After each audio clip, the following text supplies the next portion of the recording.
마음의 병 때문에 속세를 떠나 부처님에게 귀한 경험이 있는 50대 여성입니다. 사실 저에겐 쉽게 말하지 못할 부끄러운 과거가 있습니다. 아마 여러분들이 제 과거 이야기를 들으신다면 어떻게 그럴 수가 있냐며 깜짝 놀라실지도 몰라요. 그럼에도 불구하고 제 이야기를 꺼내놓는 이유는 인생이라는 건 누구에게나 굴곡이 있는 만큼 너무 일희일비하지 말고 물 흐르듯 순응하라는 메시지를 전하고 싶어서입니다. 큰 용기를 내어 밝히는 만큼 모쪼록 제 이야기를 끝까지 들어주시길 간곡히 부탁드립니다. 전 25에 직장 생활을 열심히 하는 건실한 남편을 만나서 안정적인 가정을 꾸리고 살았습니다. 남편은 대기업에 다니고 있었고 전 학원에서 수학을 가르치고 있었어요. 우리 부부 모두 각자의 분야에서 열심히 일했고 서로를 아끼고 사랑했기 때문에 우리 가정에는 아무 문제도 일어나지 않을 것 같았죠. 하지만 그건 제 착각이었습니다. 저희 결혼 생활은 10년 만에 금이 가기 시작했어요. 그리고 그 원인은 다름 아닌 제게 있었습니다. 전 남편을 사랑했지만 딱 하나 큰 불만이 있었어요. 그건 바로 남편과 속궁합이 너무 맞지 않는다는 것이었습니다. 여보, 설마 벌써 끝이야? 미안해. 오늘은 피곤한지 그게 잘 안 되네. 오늘뿐만 아니라 우리 제대로 부부관계를 가진 날이 손에 꼽는다고. 솔직히 한 달에 한 번도 제대로 하지 못한다는 건 어디 문제 있는 거 아니야? 그래, 나도 그렇게 생각하긴 하는데 이게 마음대로 잘 안 되네. 미안해 여보. 미안하단 말로 끝날 일이 아닌 것 같아. 이건 우리 부부 사이에 굉장히 중요한 문제라고. 알고 있어. 내가 더 노력해 볼게. 결혼을 하고 몇 년이 지나니까 남편은 신혼 초와는 다르게 부부관계가 뜨뜻미지근해지더군요. 저에 대한 애정이 식었다기보다는 밤마다 줄기차게 야식을 먹어댄 남편이 20kg이나 넘게 살이 쪄버린 후 잠자리에서 몸이 마음처럼 따라주지 않는 것 같았어요. 성욕이 활화산 같았던 저에겐 이건 치명적인 문제였습니다. 그러나 남편은 노력해보겠다는 말과는 다르게 제가 계속 타박을 하니까 금세 죽는 것이라며 제 탓으로 몰아가더니 결국엔 부부관계를 거부하더라고요. 전 어느 날부터 남편이 아니라 돌부처랑 사는 것 같은 답답함을 느끼게 되었습니다. 그리고 쌓인 욕구를 풀기 위한 방법을 찾아야만 했어요. 이러면 안 된다는 걸 알면서도 전 홍대나 이태원 클럽 같은 곳을 찾아가 저의 잠자리 파트너를 물색했습니다. 그곳에서 외간 남자와 몸을 섞으며 관계에 대한 즐거움을 탐닉하기 바빴죠. 죄의식이 없던 건 아니었지만 관계가 안 되는 남편 대신 욕구를 풀 수 있었으니 어떤 면에선 가정을 지키는 최소한의 방법이라고 스스로를 변호했습니다. 그런데 문제는 거기서부터 시작이 되었죠. 쌓인 성욕만 풀면 이 문제가 해결될 줄 알았지만 저도 모르는 사이 점점 더 자극적인 욕구를 원하게 되더라고요. 마치 무언가에 푹 빠져버린 사람처럼 아무리 이성적으로 자제하려고 해도 제어가 되지 않는 겁니다. 그래서 전 꽃을 찾는 꿀벌처럼 성적 욕구를 풀기 위해 갖은 곳을 헤매기 시작했어요. 나중엔 한 명하고 하는 것에 만족이 되지 않아서 여러 명을 초대해서 욕구를 푼 적도 있었죠. 머릿속으론 가정 있는 여자가 이러면 안 된다고 경고등을 켰지만 본능은 저를 멈춰 세우지 못했습니다. 전 마치 성도착증 환자처럼 매일 외간 남자들을 만나고 다니는 생활을 몇 년이나 몰래 지속해왔는데 꼬리가 길면 밟힌다고 남편에게 그만 발각되고 말았어요. 제가 정신을 차렸을 땐 이미 되돌릴 수 없는 상황이었습니다. 결국 갖은 비난과 멸시를 받으며 남편에게 이혼을 당하고 말았죠. 상현 아빠, 내가 정말 잘못했어. 내가 잠시 뭐에 홀려서 미쳤었나 봐. 나도 내가 왜 그랬는지 도무지 이해가 안 돼. 다시는 안 그럴게. 내가 상현이 두고 어떻게 살아. 제발 용서해줘, 응? 네 입에서 용서해 달란 말이 나온다는 게 더 가증스럽다. 네가 짐승도 아니고 사람이라면 어떻게 그런 짓을 하고 다닐 수 있어? 상현이한테 부끄럽지도 않아? 나중에 자기 엄마가 말 못할 정도로 저질스러운 인간이라는 걸 알게 되면 얼마나 상처가 되겠냐고. 마음 같아선 당신이란 인간 잘근잘근 부숴버리고 싶지만 애 생각해서 이 정도에 그치는 거니까 조용히 내 눈앞에서 사라져. 평생 우리 가족 앞에 나타날 생각하지 말라고. 그땐 입이 10개라도 할 말이 없는 상황이었어요. 어떻게 하다가 제 신세가 이 지경까지 몰락했는지 이해할 수가 없더라고요. 결국 전 제 죄를 씻기 위해 큰 결심을 하게 되었어요. 더러운 제 욕망을 억누르고 지은 죄를 참회하기 위해서 비구니가 되기로 결심한 겁니다. 출가를 한다는 건 머리를 깎고 승복만 입으면 끝나는 일이 아닙니다. 행자부터 시작을 해서 예비 승려 격인 3인이 그리고 정식 승려가 되기 전 2년 동안이나 자격 여부를 가리는 십차군이 생활까지 정말 지난하고 혹독한 과정들을 거쳐야만 하는 일이죠. 남자는 십차군이 과정이 없으니 여자가 스님이 되는 일이 훨씬 더 고되다고 볼 수 있습니다. 또한 남자보다 여자에게 더 엄격한 계율이 적용되기도 하고요. 그 힘든 기간을 거치면 비로소 비군이라고 불리는 여자 스님이 되는 것입니다. 전 속죄하는 마음으로 갖은 고난 끝에 그 과정들을 모두 마친 후 비구니가 될 수 있었습니다. 그리고 저희 스승이 될 은사 스님을 찾아 미리 알아본 절로 출가를 하게 되었어요. 그곳에서 받아주시면 전 은사 스님에게 가르침을 받고 정식 여승 생활을 하게 되는 겁니다. 은사 스님은 그 절에 주지 스님이 맞는 것이 보통이기 때문에 좋은 주지 스님을 만나는 것도 자신의 복이었죠. 제가 찾아간 그 절은 여승을 받아주었고 스님들 사이에서도 평판이 괜찮은 곳이었습니다. 전 잔뜩 기대감을 갖고 주지 스님을 마주하게 되었는데 주지 스님은 환하게 웃으며 절 반겨주시더라고요. 그동안 수고가 참 많으셨습니다. 보시다시피 저희 사찰은 산세가 험한 곳에 위치해 있어서 신도들이 걸음하기가 까다로운 편이에요. 그 대신 스님들 심심하지 말라는 듯 산짐승들이 가끔 찾아오기도 하고 맑은 정신으로 수양을 하라는 듯 고요함도 찾아옵니다. 그런 면에선 썩 괜찮은 사찰이죠. 네, 스님, 너무나 아름다운 사찰입니다. 고즈넉한 분위기도 너무 좋고요. 앞으로 잘 부탁드리겠습니다. 흔쾌히 저의 은사 스님이 돼주겠다고 허락한 주지 스님 덕분에 그곳에서 새 출발을 할 수 있었습니다. 이제 비구니가 된 이상 과거의 더러움과 죄책감을 씻어내고 많은 사람들에게 부처님의 말씀을 전파해야겠다고 다짐했어요. 전 주지 스님에게 이런저런 가르침을 받으며 비구니로서의 삶을 차근차근 밟아갔습니다. 제 은사 스님이 되어주신 주지 스님은 마치 사찰의 고요한 바람처럼 차분하고 평온한 분이셨어요. 한눈에 봐도 연배에 비해 수양이 깊은 스님이셨죠. 그런데 지혜로운 눈빛으로 바라보며 친절한 말투로 제게 가르침을 주실 때마다 전 가슴이 두근거리는 걸 느끼기 시작했습니다. 여승이 되기 전 숱한 남자들과 만나면서 남자의 외모에만 시선이 갔다면 주지 스님을 만나고 나서야 진정한 남자의 매력이 뭔지 알 수 있었어요. 주지 스님은 이 세상의 이치를 꿰뚫는 박학다식한 지혜가 있었고 행동 하나하나에 품격과 사려가 깊이 배어 있었거든요. 전 어느 날부턴가 주지 스님을 만나는 시간만 못 빠지게 기다리게 되었고 그 시간만큼은 남부러울 것 없는 행복한 감정을 느꼈어요. 주지 스님은 불가에 귀의하기 전에는 무슨 일을 하셨습니까? 대학에서 학생들을 가르쳤습니다. 제가 가르친 과목은 통계학이었어요.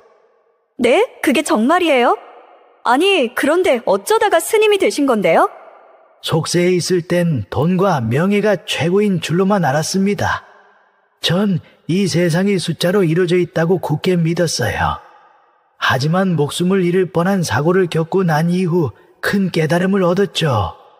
그래서 여생을 부처님 곁에 있어야겠다고 다짐한 겁니다.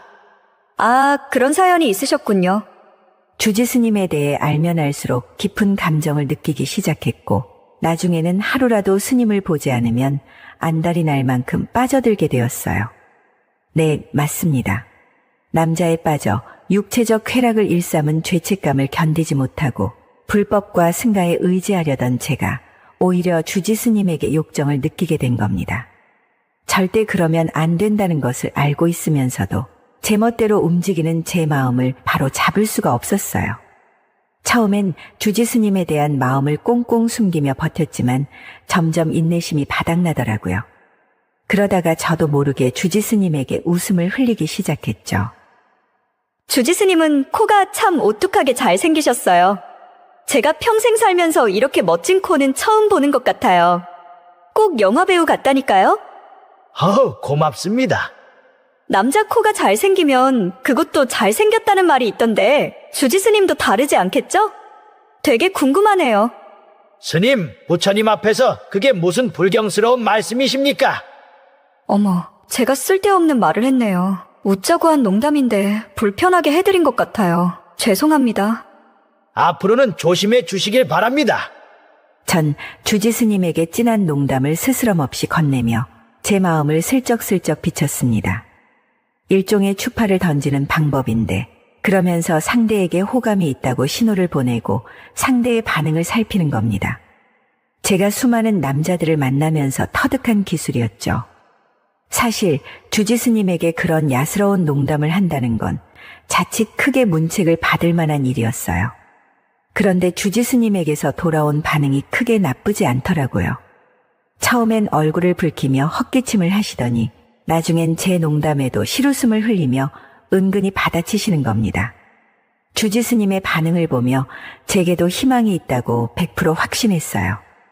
그리고 환한 달덩이가 높게 뜬 어느 날 밤, 전 결심을 하고 주지스님이 머무시는 방문을 두드렸습니다. 스님, 주무세요? 이 늦은 시간에 어쩐 일이세요? 스님에게 긴히 할 말이 있어서요. 괜찮으시면 들어가도 될까요? 네, 들어오세요. 그런데 하실 말씀이 뭡니까? 갑자기 이런 말씀을 드리면 당황스러우실 거라고 생각합니다. 하지만 제가 느끼는 감정을 솔직히 말하지 않고 가슴속에 담아두는 것도 좋은 방법은 아니라고 생각해요. 그래서 오늘은 꼭 말씀을 드려야겠다고 다짐했습니다. 어떤 말씀이든지 귀 기울여서 듣겠습니다. 편하게 말씀하세요. 제 마음을 어지럽히는 속세를 떠나 간신히 이곳까지 흘러왔는데 이곳에서 제 마음을 요동치게 만드는 분을 만났으니 어쩌면 좋겠어요? 오늘 절 괴롭히는 번뇌를 지우지 않으면 전 이곳에서 도저히 머물 수가 없을 것 같네요. 그러니까 스님께서 저를 꼭 좀 도와주셔야 합니다. 제가 도울 수 있는 일이라면 언제든 돕겠습니다. 아이고, 스님! 갑자기 승복은 왜 벗으시는 겁니까? 어서 입으세요. 죄송합니다, 스님. 전 아무래도 오늘 큰 죄를 지어야 할 것 같네요. 죄값은 꼭 받겠습니다. 아이고, 스님 대체 왜 이러는 겁니까? 전 그날 밤 주지스님과 선을 넘고 말았습니다. 다분히 제 의도적인 행동이었지만 주지스님도 결국 절 받아들이시더군요. 모든 욕망을 속세에다 벗어던지고 온 줄 알았는데 천만의 말씀이었습니다. 전 주지스님과의 은밀한 관계에 엄청난 희열을 느꼈어요. 그건 과거 비구니가 되기 전에도 느껴보지 못한 짜릿한 느낌이었습니다. 그렇게 우리 두 사람은 종종 야심한 밤에 만나서 뜨겁게 사랑을 불태우곤 했어요. 그리고 다시 해가 뜨면 아무 일도 없던 것처럼 스승과 제자의 관계로 돌아갔죠. 그 아슬아슬한 관계는 마치 깊은 늪 속에 발목을 담근 듯 점점 더 걷잡을 수 없이 빠져들게 만들었습니다. 처음엔 일주일에 한 번, 그리고 그 다음엔 일주일에 서너 번, 또 그 다음엔 하루도 거르지 않고 서로의 육체를 갈구했어요. 하지만 사찰이라는 특성상 보는 눈이 많았기 때문에 욕망을 채우기엔 어려움이 많았어요. 그래서 우린 사찰을 벗어나 시내에 있는 모텔을 찾기도 했습니다. 혹시라도 남의 시선에 발각이 될까봐 승용차 안에서 승복을 벗고 사복으로 갈아입었죠. 전 찰랑이는 가발을 민머리 위에 씌운 뒤 주지스님의 팔짱을 끼고 자연스레 모텔에 출입했어요. 마치 연인처럼 말이에요. 그 순간만큼은 제가 비구니가 아니라 20대 아가씨가 된 것 같은 기분이었죠. 전 주지스님과 몰래 즐기는 유희가 너무나 좋았지만 주지스님은 점점 불안해하는 기색이 역력했어요. 그간 당신이 쌓아왔던 명성과 덕이 한순간에 무너질까봐 두려워하는 것 같았습니다. 아무래도 우리가 따로 만나는 횟수를 줄여야겠어요. 꼬리가 길면 잡힌다고 이러다가 다른 사람한테 발각되면 어쩝니까? 모텔에서 쓰는 카드도 사찰법인 카드인데 혹시 회계 담당 종무원이 카드 내역이라도 확인한다면 분명 큰일이 날 겁니다. 어차피 출장 때문에 숙박업소를 이용한 거라고 하면 그만인데 뭐가 걱정이세요? 그리고 우리가 주로 오는 모텔은 카드 기록이 음식점으로 나오는 곳이니까 괜찮을 겁니다. 스님, 이제 우리 사이를 되돌리기는 너무 늦었어요. 이젠 죽어도 같이 죽고 살아도 같이 살아야 한다고요. 그러니까 마음 단단히 잡수세요. 이거야 원. 날이 갈수록 스님의 불안감은 커지기 시작했습니다. 그리고 언젠가부터 절 의도적으로 멀리하는 게 느껴지더군요. 하지만 저는 제가 점찍은 남자를 놓아줄 생각이 조금도 없었습니다. 스님이 절 밀어내면 밀어낼수록 오기가 생겨 더 집착하게 됐어요. 어제는 같이 나갈 수 있었는데 왜 바쁜 일이 있다고 핑계를 대셨어요? 주지 스님이란 사람이 거짓말을 해도 되는 거예요? 스님, 제 입장도 생각해 주셔야죠. 사람들이 우리 관계를 의심하고 있어요. 엊그제 회계 담당 종무원이 카드 내역에 관해서 묻더라고요. 왜 이렇게 모텔에 많이 다녔냐고 말이에요. 이젠 더 이상 안 됩니다. 이대로 가면 사람들에게 금방 우리 관계를 들키고 말 거라고요. 제가 그랬죠? 이젠 우리 사이는 되돌릴 수 없다고요. 이런 식으로 행동하시면 저도 가만히 있지 않을 거예요. 모든 사람들한테 홍상수 김민희처럼 우리가 사랑하는 사이라고 공개적으로 까발릴 거라고요. 스님, 정말 왜 이러십니까? 이러면 제가 너무 곤란해진다고요. 불안해진 주지 스님은 눈동자를 마구 굴리며 어쩔 줄 몰라 했어요. 항상 잔잔한 호수 같았던 스님의 평정심은 와르르 무너진 지 오래였습니다. 총명했던 눈빛은 흐리멍덩해졌고 진중한 목소리는 바들바들 떨고 있었죠. 주지 스님의 그런 약한 모습을 보는 건 처음이었습니다. 그리고 그 모습에 남자로서의 매력이 확 떨어지더라고요. 마치 뜨겁게 달아오른 쇳덩어리에 찬물을 확 부어버린 느낌이랄까요. 순간 주지 스님과의 관계를 빨리 정리해야겠다는 생각이 퍼뜩 들었어요. 하지만 제가 그렇게 마음먹은 지 얼마 안 돼서 종무원의 조사로 결국 우리 두 사이는 폭로가 되고 말았습니다. 그 사건은 사찰뿐만 아니라 종파에 큰 파문을 일으켰고 주지 스님은 책임을 피하지 못했어요. 큰 징계를 받은 주지 스님은 주지로서의 지위도 잃어버렸고 오랜 세월 쌓아온 명성도 연기처럼 사라져버렸습니다. 물론 저도 주지 스님과의 연문으로 파괴승이 되고 말았습니다. 힘들게 여승이 되었지만 저는 좌절보다 오히려 해방감을 느꼈어요. 이제 엄격한 규율을 지켜도 되지 않았고 제 마음 내키는 대로 욕정을 채우며 살아도 되었으니까요. 사찰에서 쫓겨난 저는 다시 속세로 돌아와 제 마음대로 인생을 살았습니다. 참 우스운 얘기지만 전 그때 비로소 진정한 해탈이 무언지 깨달을 수 있었어요. 부처님 말씀을 귀에 닳도록 듣고 수양에도 몰랐던 깨달음을 속세에서 깨닫게 된 겁니다. 전 그렇게 그때부터 지금까지 자유로운 삶을 유지하고 있어요. 심심할 때면 스님 한 분이 운영하는 오지 절을 찾아다니며 수총각 스님들을 꼬시는 다소 변태 같은 취미도 생겼죠. 절 욕하실진 몰라도 저는 지금 인생이 너무 만족스럽습니다. 그리고 나중에 들은 이야기지만 저와 관계를 가졌던 주지 스님은 몇 년 뒤 한국을 떠나 동남아로 이주를 했다고 하더군요. 한편으론 주지 스님에게 조금 미안함도 있습니다. 하지만 인생이라는 게 얻는 것이 있으면 잃는 것도 있는 거 아니겠어요? 이 자리를 빌어 주지 스님의 인생을 응원하겠다는 메시지를 전합니다. 제 이야기는 여기까지입니다. 안녕하세요. 친구 몰래 시작된 여자친구와의 만남에 관한 사연을 보내봅니다. 친구한테 계속 비밀로 해야 되는지 솔직하게 얘기를 해야 되는지 조언 부탁드립니다. 이 친구와는 대학교에 가서 만나 친해지게 되었습니다. 서로 말도 잘 통하고 생각하는 가치관이나 취미 같은 게 비슷해서 금방 친해질 수 있었어요. 대학교 내내 붙어 다니며 술을 마시고 다녔고 같이 꽈팅이며 여기저기 여자들 만나러 나가고 그랬습니다. 그런데 둘 다 아이러니하게 여자 앞에만 서면 말주변이 없어져서 그런지 여자를 제대로 만나보지도 못했고 둘 다 완벽한 남자가 아직 되지 않았어요. 그래서 친구랑 둘 중에 누가 먼저 진정한 남자가 될지 우스갯소리로 내기를 하자고 하기도 했습니다. 하지만 둘 다 군입대 전까지 진정한 남자가 되지는 못하였고 둘 다 군 제대하고 건장한 사내가 되어 만나자고 얘기를 하고 군대에 입대를 했습니다. 군입대는 비슷한 시기에 했지만 다른 부대에 배치되어 군 생활을 했어요. 군대에 있으니 시간이 참 안 가더라고요. 친구랑 휴가도 최대한 같은 날에 나와 만나서 놀다 복귀하고 그랬습니다. 군 제대를 하고 둘이서 만나 코가 비뚤어지게 술을 마시고 서로 군 생활하느라 너무 고생했다고 다독여 주었습니다. 둘이 같이 학교 복학을 했고 역시나 우리는 붙어 다니며 대학 생활을 했어요.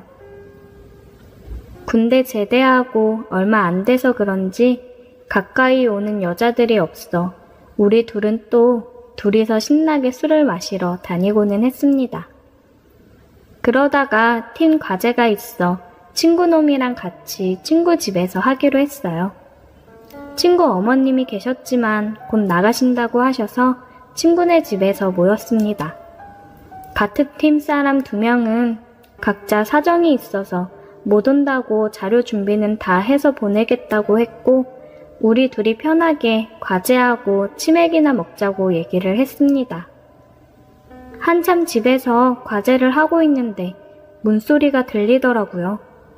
그래서 친구 어머님이 나가시나 싶었습니다.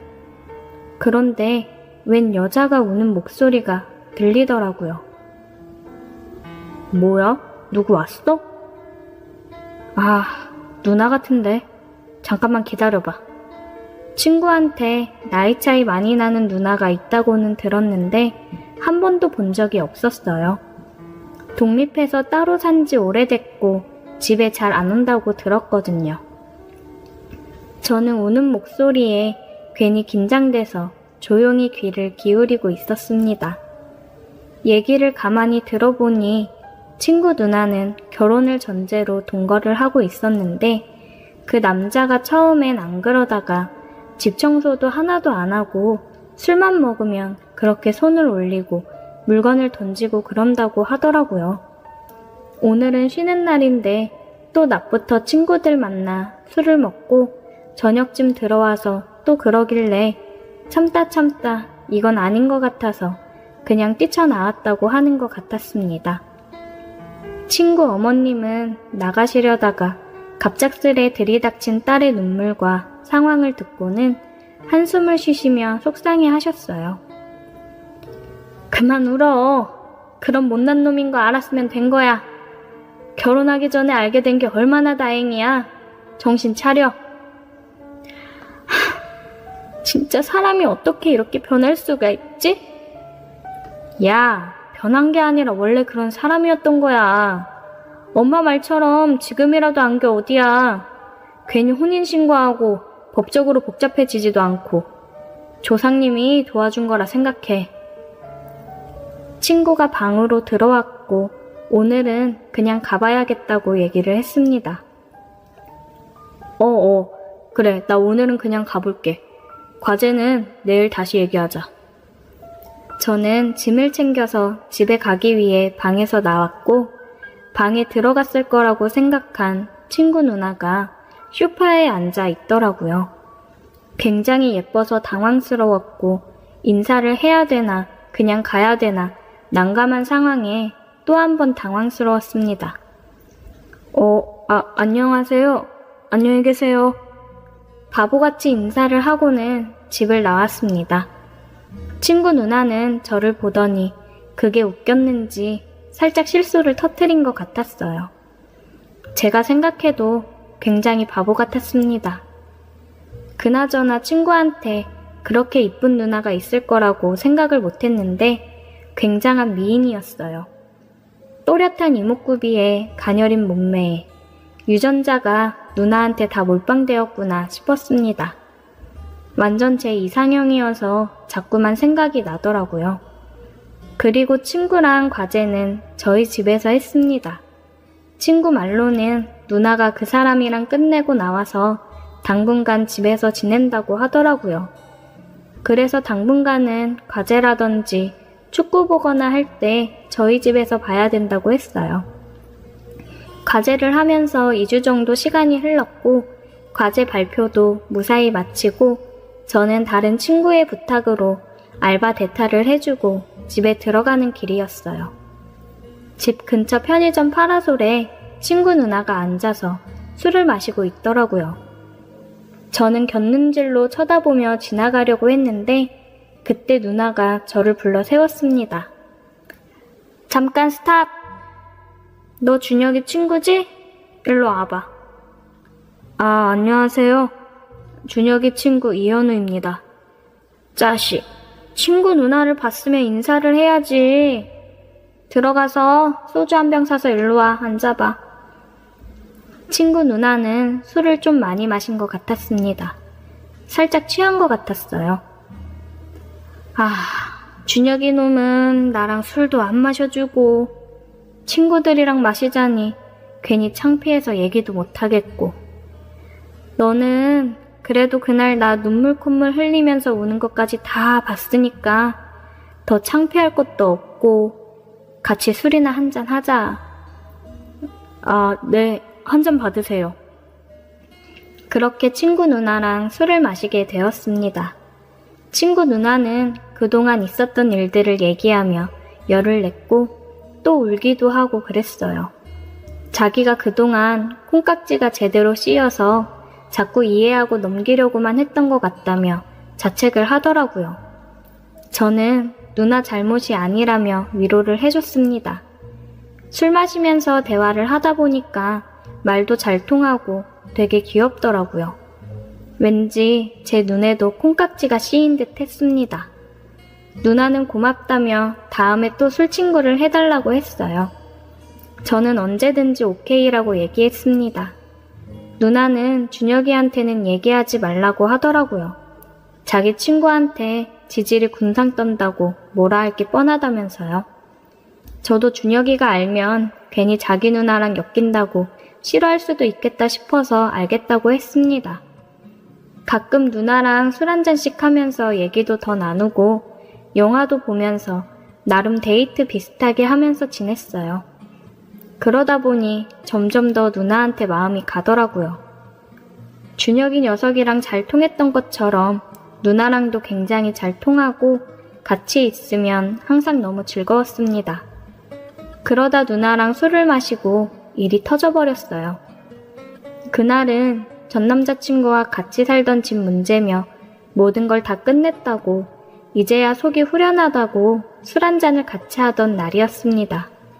저는 드디어 전 남친이랑 조금이라도 엮인 것들이 모두 끝이 났구나 생각하며 속으로 좋아했습니다. 그래서 그런지 누나도 그렇고 저도 그렇고 평소보다 술을 많이 마셨어요. 너랑 있으면 왠지 마음이 편해져서 좋아.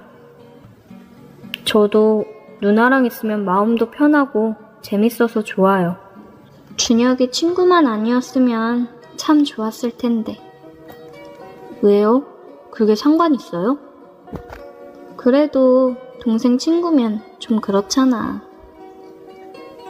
저는 상관없는데. 그냥 서로 마음이 같다는 게 중요한 거 아니에요? 누나랑 진지하게 얘기를 하다 보니 우리는 눈이 맞았고 저는 드디어 진정한 남자로 거듭났습니다. 친구한테는 누나와 사귄다는 말을 하지는 못했어요. 누나도 당분간은 비밀로 했으면 좋겠다고 했고요. 전 남자친구랑 문제로 집안이 뒤집어졌었는데 동생 친구랑 만난다고 하면 또 난리 날 거라고요. 저도 일단 동의를 했고 우리는 친구 몰래 사귀게 되었습니다. 나중에 친구한테 들키면 엄청 배신감을 느낄까봐 미리 얘기를 해주는 게 맞는 것 같기는 한데 친구가 우리 사이를 응원해 줄까요? 여러 생각이 드는 밤이네요. 저는 얼마 전 핸드폰을 보다가 클라이밍 하는 사람들한테 푹 빠졌습니다. 다들 어찌나 몸들이 좋던지 장근육이 저를 홀딱 반하게 만들었습니다. 그뿐만이 아닙니다.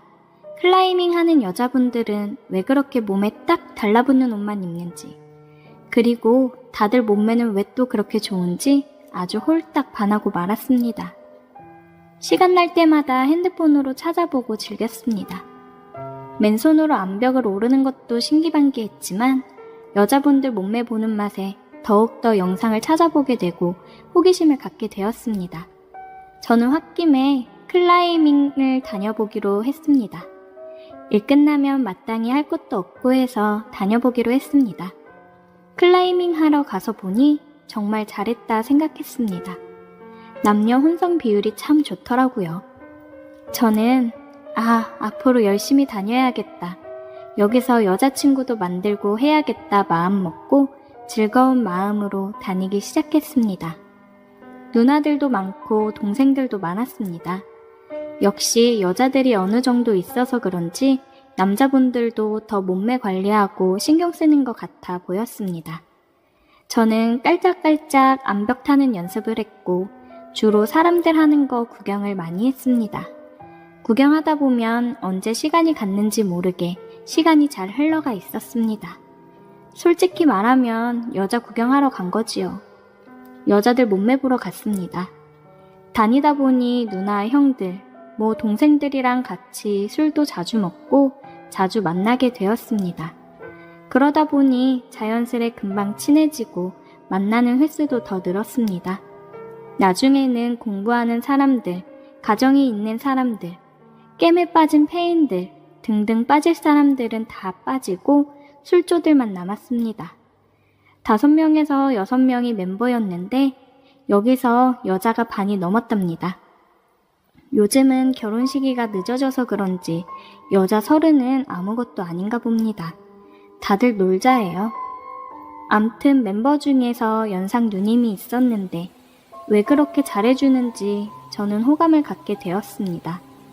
그런데 누님은 호감 때문인지 아니면 동생으로서 귀여워서 그런 건지 뭔가 사람이 나한테 관심 있나 오해할 정도로 잘해줬습니다. 그러던 중 하루는 다 같이 술 먹다가 1차가 끝나고 다 집으로 갔는데 이 누님이 한 잔 더 할 사람을 찾더라고요. 저는 어차피 누나가 술 사주니까 한 잔 더 얻어먹고 갈까 하는 생각에 간다고 했습니다. 야, 어디로 갈래? 노래 부르면서 술 먹을래? 아니면 그냥 술만 먹을래? 누나, 그냥 술이나 한 잔 더 해요. 술요. 그래? 둘이 노래 부르면서 술 먹기는 좀 그렇지? 네, 노래방은 나중에 사람들 많을 때 다 같이 가요. 그럼 소주나 먹으러 가자. 해물탕에 소주 한잔 할까? 좋죠. 2병만 더 먹고 가요. 알았어, 많이 안 먹일게. 적당히 먹고 가자. 나도 내일 출근해야 된다. 네, 누나. 근데 누나 술 정말 잘 드시는 것 같아요. 제가 본 사람들, 아니 여자분들 중에서 누나가 제일 잘 마시는 것 같아요. 그래? 내가 술 좀 먹지. 잘 먹으려고 그런 건 아니고 계속 먹다 보니 술이 늘더라. 너도 나랑 술 계속 먹으면 나 정도 되는 건 시간 문제일걸? 그럼 누나랑 계속 매일 먹을 수 있는 거예요? 맨날 먹어도 좋겠다. 맨날 먹을 수도 있고 아닐 수도 있지. 그건 네가 하기 나름이지. 난 재미없는 애랑 잘 안 마셔. 너는 재미는 없지만 착하고 누나 말 잘 들으니까 편해서 너는 일단 당분간 누나랑 자주 마시자. 누나, 근데 그렇게 먹고 운동하면 운동이 돼요? 회사는 지장 없어요? 예전에는 조금 힘들었는데 이제는 몸이 적응을 해서 별 문제 없어. 다 적응하잖아. 암튼 쓸데없는 얘기하지 말고 마셔. 네, 누나. 벌써 2병이나 마셨네. 이제 갈까? 너 취하는 것 같은데? 그만 먹으려고 했는데 먹다 보니 계속 들어가네요. 더 먹을까요, 누나? 너만 괜찮으면 더 먹고. 더 마실래? 네, 좋아요. 근데 누나 궁금한 게 있는데요. 누나 몸매가 다른 누님들보다 훨씬 좋은데 뭐 비결이 있어요? 맨날 술 먹고 하는데 어떻게 몸매 관리가 되는지 궁금해요. 그건 말이야, 술만 먹으면 이렇게 유지가 돼. 나는 하루에 한 끼 먹고 저녁에 술 먹고 그게 끝이야. 아, 근데 누나는 원래 이렇게 예뻐요? 뭐라고? 이거 취했나? 뭐 듣기 싫은 말은 아니니까 일단 고맙고, 그냥 평타 얼굴 아니니? 아니, 누나 엄청 예뻐요. 제가 술 먹어서 하는 얘기가 아니라 운동하러 가면 누나 얼굴밖에 안 보이던데요. 이 어른놈의 새끼, 지금 나 꼬시는 거야? 뭐야, 작업? 아니에요. 제가 어떻게 누님한테. 근데 누나 연하 만나보셨어요? 혹시 연하도 만날 생각 있으세요? 저는 술에 많이 취했는지 평소 관심 있던 누나한테 엄청 들이댔습니다. 연하 한 명 사귀어봤는데 너무 힘들어서 얼마 못 가고 헤어졌어. 아, 그렇구나. 저는 안 되겠죠? 뭐 하는 거야, 너? 나 떠보는 거야? 뭐야? 농담이에요. 사실은 진심도 조금 섞여 있고요. 누나처럼 이쁜 사람이 남친이 없는 게 말이 돼요? 그것도 몇 년씩이나? 나 남친 있어. 이슬이. 술과 매일매일 에브리데이 데이트하고 있지. 근데 너 나한테 관심 있구나? 돌려 말하지 말고 남자답게 나 누나한테 관심 있어요. 만나보고 싶어요. 왜 말을 못해?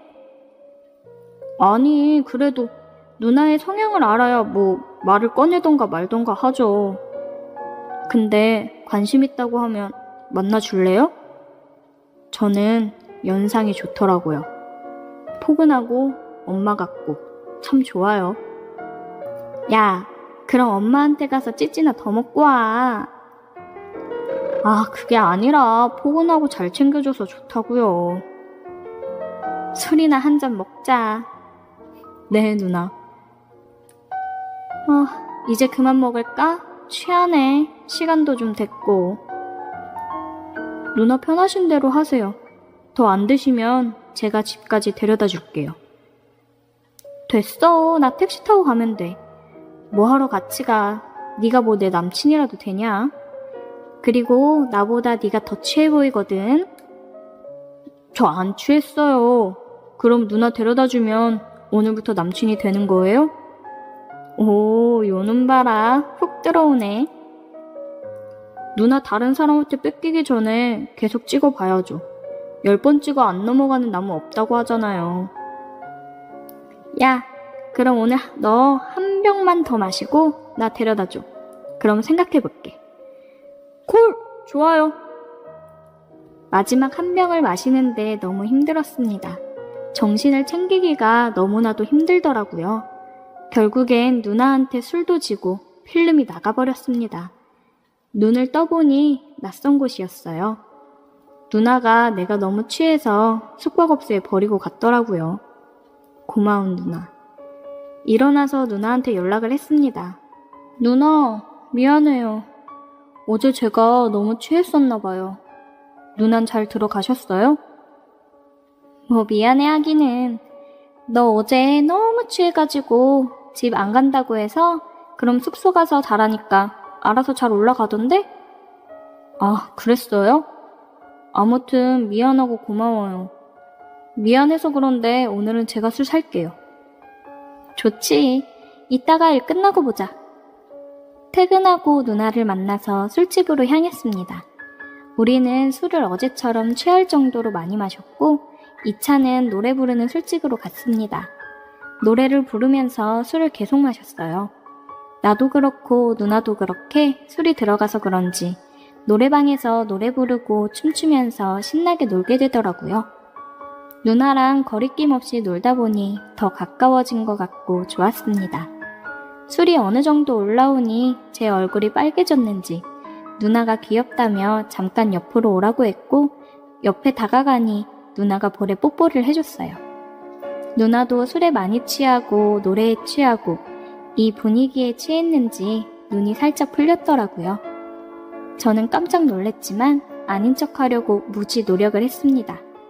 뽀뽀를 하고 나서 그 분위기를 이어받아 저는 술에 취하기도 했고 나이가 있기 때문에 자연스레 입을 맞추기 시작했습니다. 노래 한 곡이 끝날 때까지 입을 맞춘 우리는 서로 눈을 쳐다보고 장소를 옮겼습니다. 우리는 장소를 옮기자마자 서로를 원했는데 운동을 계속한 사람이라 그런지 장난이 아니었습니다. 암벽만 잘 타는 게 아니었고 사랑도 잘 타는 누님이었어요. 운동을 열심히 해서 그런지 저는 조금 지치는데 누나는 지친 기색 하나 없이 아침까지 쌩쌩하더라고요. 그렇게 누나와 연애가 시작되었어요. 현재까지도 잘 사귀고 있습니다. 역시 남자는 여자를 만나려고 하면 직진을 해야 되나 봅니다. 다들 용기 내서 고백하고 이쁜 사랑하세요. 오늘의 사연 여기까지입니다. 오늘도 들어주셔서 감사해요. 오늘의 사연은 전 남친과 넘지 말아야 할 선을 넘고 말았습니다네요. 그럼 오늘의 사연 시작할게요. 저는 얼마 전 결혼한 새댁입니다. 결혼해서 한참 행복해야 될 신혼이지만 제가 저지른 행동이 있어서 마음을 졸이며 지내고 있어요. 결혼 전 저는 한 회사에 취업을 했고 첫 출근을 하는 날 회사에 가서 직원들을 보며 인사를 했습니다. 그런데 전 남자친구가 그 회사에 다니고 있더라고요. 전 남친도 입사한 지 6개월 정도밖에 되지 않은 신입사원이었습니다.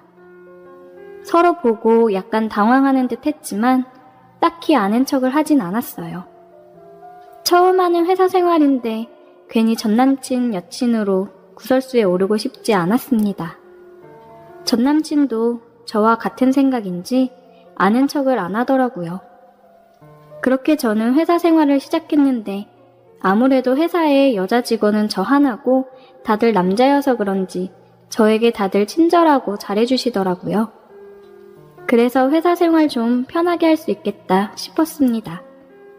점심을 먹고 탕비실 가서 커피를 마시려고 타고 있는데 전 남친이 들어왔어요. 일한 지 3일이 되었는데 딱히 사적으로 말도 안 걸더니 갑자기 말을 걸어왔습니다. 유른, 할만해? 잘 지냈지? 아직까지는 할만해. 나야 잘 지냈지. 근데 왜 갑자기 아는 척이야? 그냥 계속 보다 보니까 옛날 생각도 많이 나고 그래서. 헤어진 지가 언젠데. 그리고 회사에서 우리 사귀었던 사이인 거 알아봤자 좋을 거 없잖아. 그래서 오빠도 모른 척한 거 아니야? 괜히 사람들 입에 오를 가십거리 만들지 말고 우리 지금처럼 지내자. 까칠하기는. 알겠어. 따로 아는 척 안 할게. 저는 최대한 전 남친을 신경 쓰지 않고 회사 생활을 하려고 노력을 했고 그러는 와중에 회사 대리님 한 분이 저에게 관심을 갖고 있는 걸 알았는데 이번에 고백을 해서 사귀게 되었습니다. 착하고 좋은 사람이었어요. 사내 커플이라 처음에는 비밀로 사귀기로 했는데 역시나 사람들이 하나둘 눈치를 채더라고요. 그래서 저희는 공식적으로 사귄다고 이야기를 했고 만남을 이어갔습니다. 둘이 사귄다고 얘기를 할 때 전 남친 표정이 썩 좋지 않더라고요. 그래도 크게 신경 쓰지 않았어요. 그런데 그 이후부터 전 남친이 자꾸 제게 잘해줬습니다. 뭔가 질투가 나서 그런 건지 예전 사귈 때 분위기를 내면서 잘해주더라고요. 둘이 있을 때면 옛날 일을 꺼내면서 우리 그때 참 좋았는데 정아 너 아직도 그거 좋아하지? 점심은 정아 너가 좋아하는 거 먹자고 얘기할까? 자꾸만 그러더라고요. 세심하게 저를 챙겨주려고 하는 게 보였습니다. 도대체 이제 와서 왜 그러냐고 물어보니 제가 처음 회사에 입사했을 때는 당황스러웠지만 지금은 예전 우리가 좋았던 때가 생각이 나서 그때로 돌아가고 싶다고 얘기를 하더라고요. 솔직히 저도 사람인지라 흔들리긴 했습니다. 그래도 우리가 헤어진 이유는 분명했고 다시 만난다고 해서 사람이란 게 달라질까? 라는 생각이 들었기 때문에 선뜻 다시 만나고 싶지 않았습니다. 그래서 저는 마음 정리하라고 박 대리님이랑 나 진지하게 만나고 있고 결혼까지 생각 중이라고 얘기를 했습니다. 전 남친은 계속 퇴근을 하고도 연락을 해왔지만 저는 외면했습니다. 그리고 1년 연애 후 박 대리님의 프로포즈를 받고 결혼을 했습니다. 직원분들 모두 우리 회사 1호 커플이라며 축하해 주셨어요. 많은 사람들의 축복을 받으며 저희는 결혼을 했고 신혼여행을 다녀와서 회사 직원분들을 불러 집들이를 하게 되었습니다. 8명 정도 되는 인원이 참석을 했습니다. 그중 전 남친도 물론 있었어요. 저는 제가 잘하는 음식들을 위주로 준비를 했습니다. 음식이며 술이며 넉넉하게 준비를 했어요. 직원분들은 휴지, 세제, 공기청정기까지 선물을 사들고 오셨어요. 결혼할 때 축의금도 넉넉히 해주셨는데 선물까지 준비해서 와주셔서 너무 감사했습니다. 술과 함께 식사를 시작했어요. 다들 너무 맛있다며 잘 드시니 기분이 좋았습니다. 음식이 맛있으니 술이 아주 술술 들어간다며 원래도 술을 많이 마시는 사람들이 오늘 날을 잡고 왔는지 엄청 마시더라고요. 저도 같이 장단을 맞추며 술을 마셨어요. 남편보다는 제가 술을 더 잘 마시기 때문에 남편은 이미 술에 취하고 잠에 취해 비몽사몽이었습니다. 집들이에 온 사람들 중 5명은 가고 3명이 남아서 술을 더 마셨어요. 남편은 방에 들어가 뻗었고 저는 같이 술을 마셨습니다. 박 대리가 신혼여행 가서 힘을 너무 썼나 봐. 새 신랑이 벌써 취해서 들어가는 게 어딨어. 부장님, 저 사람 원래 술 약하잖아요. 그래도 제가 같이 마셔드리니까 저랑 드세요. 내가 이래서 정아씨를 좋아해. 짠하자고. 그렇게 부장 잔단에 맞춰 술을 마셨고 다들 거실에 뻗어 있었습니다. 저도 알딸딸하게 취한 상태였고 취한 사람들을 깨워 대리를 불러 보내야겠다고 생각을 했습니다. 저는 핸드폰을 찾으러 일어났고 전 남친은 그런 저를 따라 일어나 저를 데리고 작은 방으로 들어갔어요. 저는 작은 소리로 말했습니다. 지금 뭐 하는 거야? 미쳤어? 오늘 보니까 다 내가 좋아하는 음식들이더라. 내가 온다고 해서 신경 쓴 거야? 무슨 소리야. 그냥 내가 잘하는 음식들이라 준비한 거야. 착각하지 마. 정아야, 나 네가 박대리랑 결혼해서 이러는 거 보니까 진짜 미치겠다. 나한테 한 번만 기회를 주지 그랬어. 후회할 행동하지 말고 대리 불러서 얼른 가. 사람들이 보면 어쩌려고 이래. 다들 어차피 취해서 몰라. 신혼여행 가서 즐거웠니? 우리 정아 이런 거 좋아했는데. 그러면서 전 남친은 저를 자극했습니다. 저는 오랜만에 느끼는 그의 손길에 순간 마음이 흔들렸어요. 만나면서 정말 잘 맞았었거든요. 그만해. 어때? 나만큼 너를 잘하는 사람도 없어. 우리 좋았잖아. 점점 더 저를 자극하는 전 남친이었고 저에게 입을 맞추며 더 뜨거운 분위기를 만들었습니다. 그때 멈췄어야 하는데 저도 취하기도 했고 제대로 된 이성적인 판단이 서지 않아 넘지 말아야 할 선을 넘고 말았습니다. 그러고 나서 저는 다시 정신을 차렸고 오늘 일은 단 한 번의 실수일 뿐이고 여기서 모든 걸 다 잊고 이 방문을 나가라고 얘기했어요. 우리 두 사람 다 사람들에게 알려지면 좋을 게 없으니까요. 오늘 너무 좋았어. 나 기다릴 테니까 언제든 돌아와. 이 한마디를 남기고 전 남친은 갔습니다. 저는 남은 사람들을 깨워 대리를 불러 보냈어요.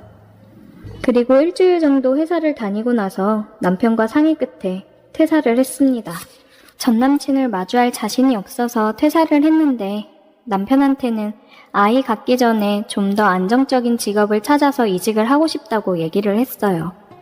남편은 제 의견을 존중한다며 들어줬습니다.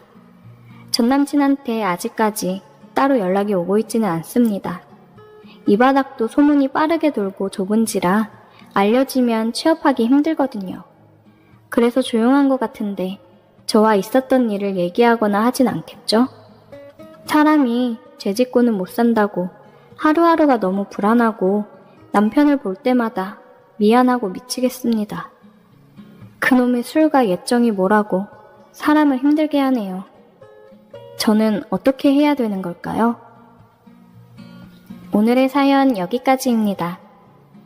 여러분들의 의견은 어떠신가요? 안녕하세요. 썰모와 썰디입니다. 오늘의 사연 시작할게요. 안녕하세요. 저는 40대 여자입니다. 가장 친한 친구가 있는데 친구의 남편과 사랑에 빠졌어요. 친구와 저는 중학교 때부터 친하게 지내온 사이예요. 벌써 30년 가까이 친한 친구죠. 그런데 저는 항상 그 친구한테 열등감, 자격지심 같은 걸 가지고 있었어요. 친구네 집은 여유로워서 친구는 항상 하고 싶은 걸 다 하면서 사랑받으며 자라왔고 저는 폭력적인 아버지 밑에서 벌벌 떨어가며 엄마랑 버티며 살아왔습니다. 알바를 해도 벌어온 알바비를 아버지한테 다 뺏기기 일쑤였어요. 그 중에 조금씩 따로 빼놓은 걸 모으고 모아서 20살 성인이 된 후 엄마를 데리고 도망치듯 나왔습니다. 항상 저는 이렇게 힘든 상황에서 최선의 노력을 해야지만 가질 수 있는 것들을 그 친구는 아무런 노력 없이 대가 없이 척척 손에 얻는 걸 보면서 알 수 없는 패배감들을 많이 느끼면서 지내왔습니다. 그냥 그 친구에 비해서 못난 저의 자격지심이었죠. 친구는 그래도 사람을 잘 챙기고 도울 줄 아는 그런 사람이었어요. 그래서 그런 친구에 비해 마음을 못되게 먹고 생각하는 제가 더 못나 보이고 싫어졌습니다. 친구는 아버지 회사에 취업을 했고 저도 정말 열심히 해서 나름 알아주는 기업에 취업을 했습니다. 안정적이게 자리를 잡고 나니 저도 조금씩 여유로워지더라고요. 아버지의 폭력을 받으며 자라와서 그런지 나는 절대 결혼 같은 건 안 할 거라고 생각을 했었는데 나와서 조금씩 숨을 쉬며 지내다 보니까 나도 올바른 가정을 꾸려서 행복하게 살고 싶다는 생각이 들기 시작했어요. 친구네 회사도 저희 회사 거래처 중 한 곳이에요. 거래처 직원분이랑 전화통화를 자주 하는데 목소리도 굉장히 좋고 매너 좋은 사람이었어요. 그러다가 업무차 몇 번 봤는데 생긴 것도 핸섬하니 괜찮더라고요. 그래서 저는 그 사람에게 좋은 감정이 생겼습니다. 친구랑 안부를 물으며 통화를 하다가 자꾸 집에서 결혼하라고 성하라고 얘기를 하더라고요. 자기는 결혼 생각이 아직 없는데 집에서는 얼른 결혼해서 아이도 낳고 하라고 했대요. 아버지 회사를 이제 물려줘야 되는데 친구 결혼하면 사위한테 경영권을 넘겨주려고 했다나 봐요. 그래서 저는 요즘 마음에 드는 사람은 없냐고 물어봤어요. 글쎄, 딱히 없어. 아빠가 괜찮은 사람을 하나 봤다는 뭘 하나. 너는? 요새 어때? 도통 연애하는 걸 못 봤어. 나야 뭐 똑같지. 요즘 그래도 관심 가는 사람이 있긴 해. 대박! 진짜?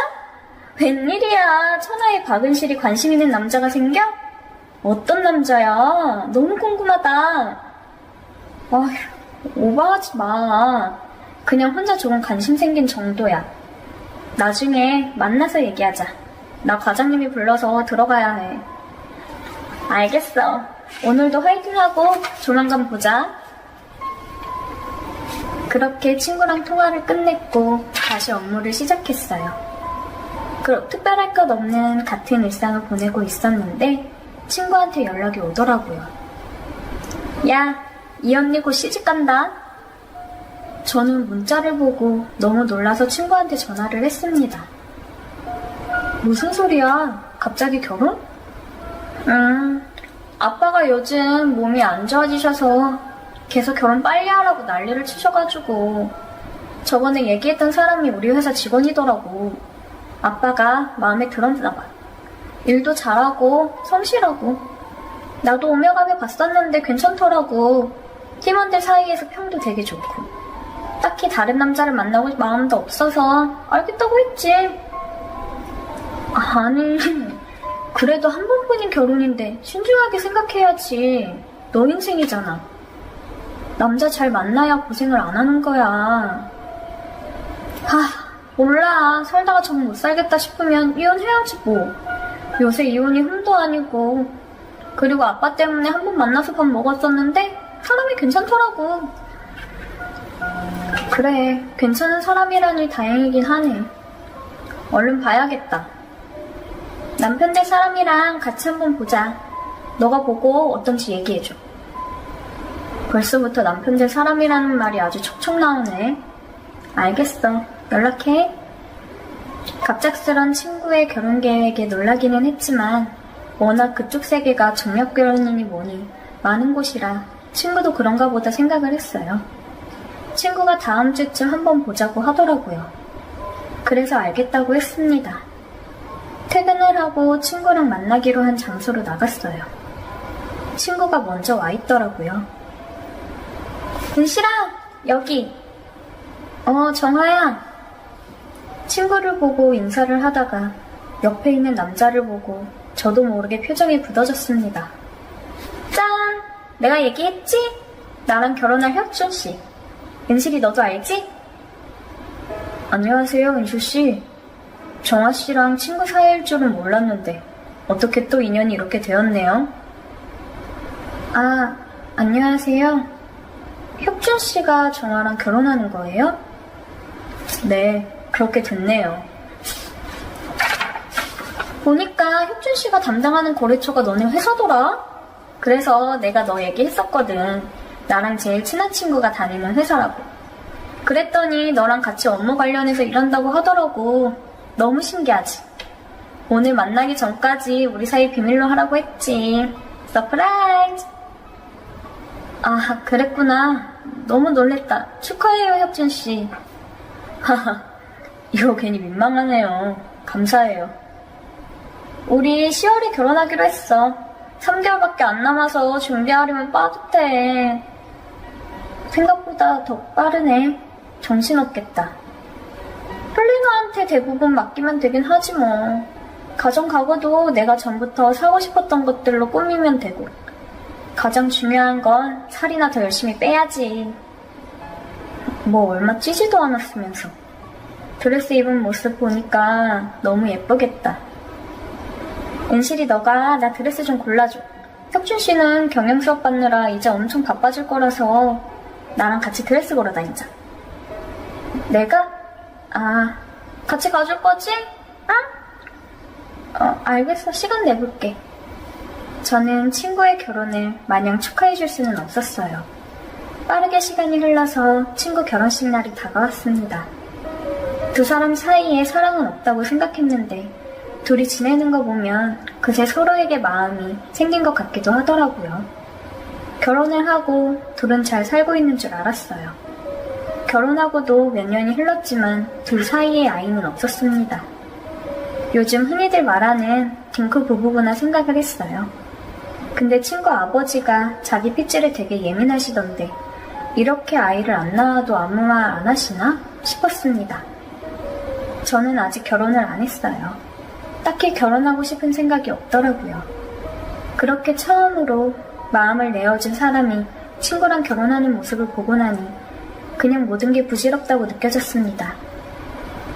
오랜만에 친구가 연락이 와서 만나기로 했어요. 친구가 얘기한 약속 장소 앞에 도착했는데 친구가 차에서 내리는 게 보였습니다. 고마워 자기. 이따 봐. 정환이? 은실아! 방금 누구야? 그냥 잠깐 만나는 사람. 그게 무슨 소리야? 너 이혼했어? 혁준씨는? 이혼은 무슨 남자친구지. 요즘 다들 이러고 살아 해. 저는 순간적으로 욱하기는 했지만 일단 들어가서 얘기를 해야겠다고 생각했습니다. 일단 들어가자. 자리에 앉아서 식사를 주문하고 기다리는 동안 친구랑 얘기를 나눴어요. 아니, 남자친구라니? 너 바람 피는 거야? 바람이라고 해야 되나? 뒤늦게 찾아온 사랑? 어차피 우리 남편은 관심도 별로 없을걸? 일하느라 엄청 바빠. 나는 아주 뒷전이야. 나랑 결혼한 게 아니라 아주 회사랑 결혼했다니까. 우리 아빠랑 결혼했다 해야 되나? 나보다도 아빠랑 있는 시간이 더 많아. 당연히 회사 운영하다 보면 바쁘겠지. 그래도 멀쩡히 남편 놔두고 바람을 피는 게 말이 되는 거야? 너도 알잖아. 우리 사랑해서 결혼한 거 아닌 거. 그래도 살면서 서로 마음이 생기긴 했는데 바쁘게 지내다 보니까 나도 다른 데로 눈 돌리게 되더라고. 남편도 다 알면서 모른 척 하는 걸걸? 이렇게 다른 남자 만나서 살 거면 그냥 결혼을 조금 뒤로 미루고 사랑하는 사람 만나서 결혼하지 그랬어. 너도 알잖아. 우리 아빠 건강 갑자기 안 좋았던 거. 그러니까 빨리 회사 넘겨주고 싶었던 거지. 그이가 일 하나는 정말 잘하거든. 다른 곳에서 스카우트 해가려고 많이들 그랬고 사람이 괜찮아서 아버지 눈에 띄었던 거지. 그리고 그이 집안이 대체로 의사 집안이라 아빠가 더 마음에 들어 했던 거고 그냥 서로 윈윈한 결혼한 거야. 너무 그렇게 진지하게 그러지 마. 그래, 서로 마음이 그렇다면 어쩔 수 없지. 젊은 남자 만나니까 얼마나 좋던지. 요즘 진짜 살맛난다니까. 너도 남자 좀 만나고 그래. 친구를 만나서 친구 부부 관계가 그리 좋지 않다는 걸 듣고 나니 마음이 좀 싱숭생숭 하더라고요. 그때 친구가 혁준 씨랑 결혼을 안 했으면 조금은 상황이 달라졌을까 싶었습니다. 괜히 복잡한 마음이 생겨 일을 하고 근처 바에 가서 술 한잔 했습니다.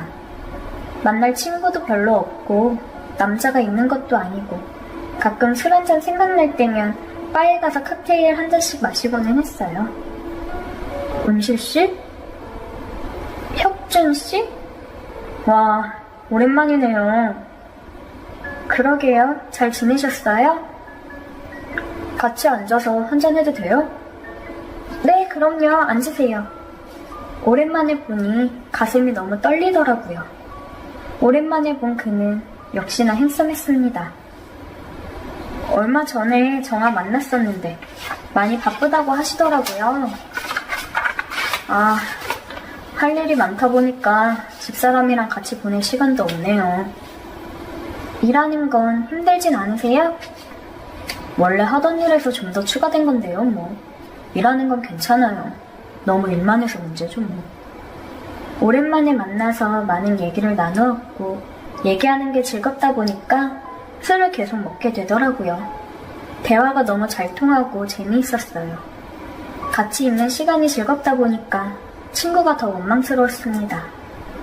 마음에도 없으면 차라리 결혼을 하지 말지. 오랜만에 만나서 너무 즐거웠어요, 이주씨.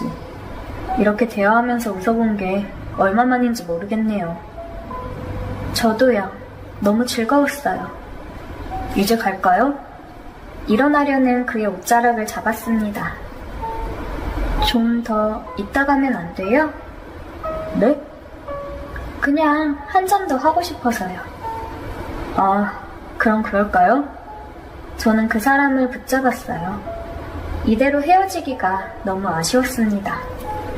언제 또 만날지 모르니까요. 속상한 마음에 술을 얼마나 마셨는지 모르겠어요. 은실씨, 너무 많이 마시는 것 같은데? 이 정도는 괜찮아요. 그냥 자꾸 술이 들어가네요. 요즘 무슨 일 있으신 건 아니죠? 그만 일어나요. 데려다 줄게요. 그는 저를 데리고 차로 향했어요. 차에 타서 대리기사를 부르려고 하더라고요. 잠깐만요. 혁준 씨랑 잠깐 이대로 있고 싶어요. 은실씨, 알아요. 나도 이러면 안 되는 거 아는데 내 마음이 마음대로 안 돼요.